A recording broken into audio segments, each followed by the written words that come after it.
Сузак районунун тургуну Жорабек Эгембердиев чөт өлкөдө иштеп жүрүп 6 бөлмөлүү үй салган. Курулушунун аягына чыгаруу үчүн керектүү курулуш материалдарын сатып алууга базарга келген. Ал мындагы баалардын кымбаттап кеткенин айтып, сапаты менен баасы төп келген курулуш материалдарын издеп жаткандыгын кошумчалайт. Фундамент куруп, там жабылган, шоактар болгон, ошо эшиктерин кылып, полдорун кылып, ошо кылдыр убакыт келди да.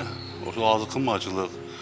Biraz алдына кошумча кылдырайын десем, цементтер кымбат. Кымбат экен, былтыр алганбыз мындай эмес эле. Былтыргыдан көрө мына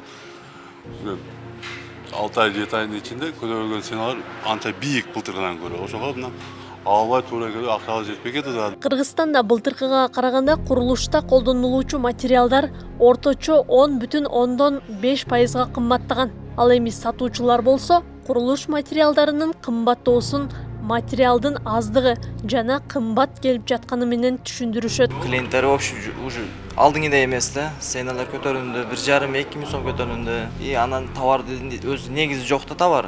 Товар өзү келбей атат. Ошон себеп менен жок болуп атат негизи. Бардык жерде ошондой болуп атат өзү.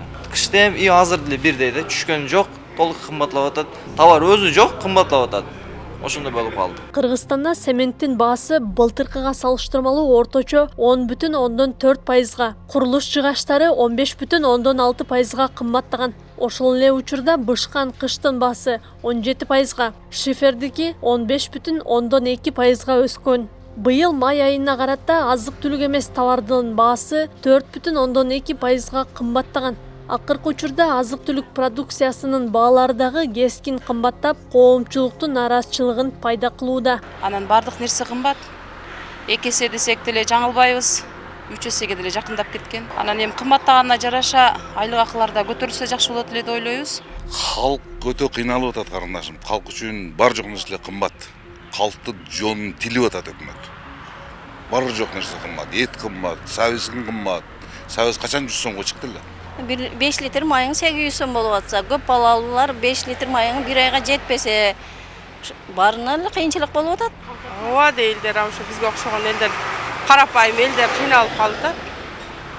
Арзанчылык болсо жакшы болот эле. Ал эми Жалал Абад облусунда базар баасы 7%га кымбаттаганы байкалган. Өлкө боюнча мындай кымбатчылыкты экономисттер инфляция менен байланыштырып, бааларды ооздуктоо үчүн экономикалык программаларды кайрадан карап чыгуу керек дешет. Мен ойлойм, бул инфляция мындан ары жогорулабайт го деп, биздин мына өндүрүшүбүз былтыркы жылга салыштырмалуу бир гана өнөр жай продукциясынан гана деңгээлибиз 95% болуп калды. Калгандарыбыз бардык темп өсүү темпи жакшы.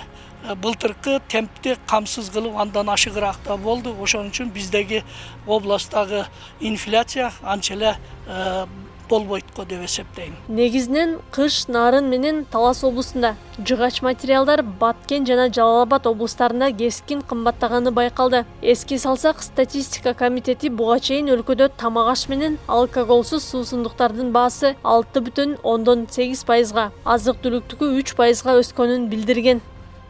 Аклай Кырабаева, Замирбек Тойчубаев, Регион.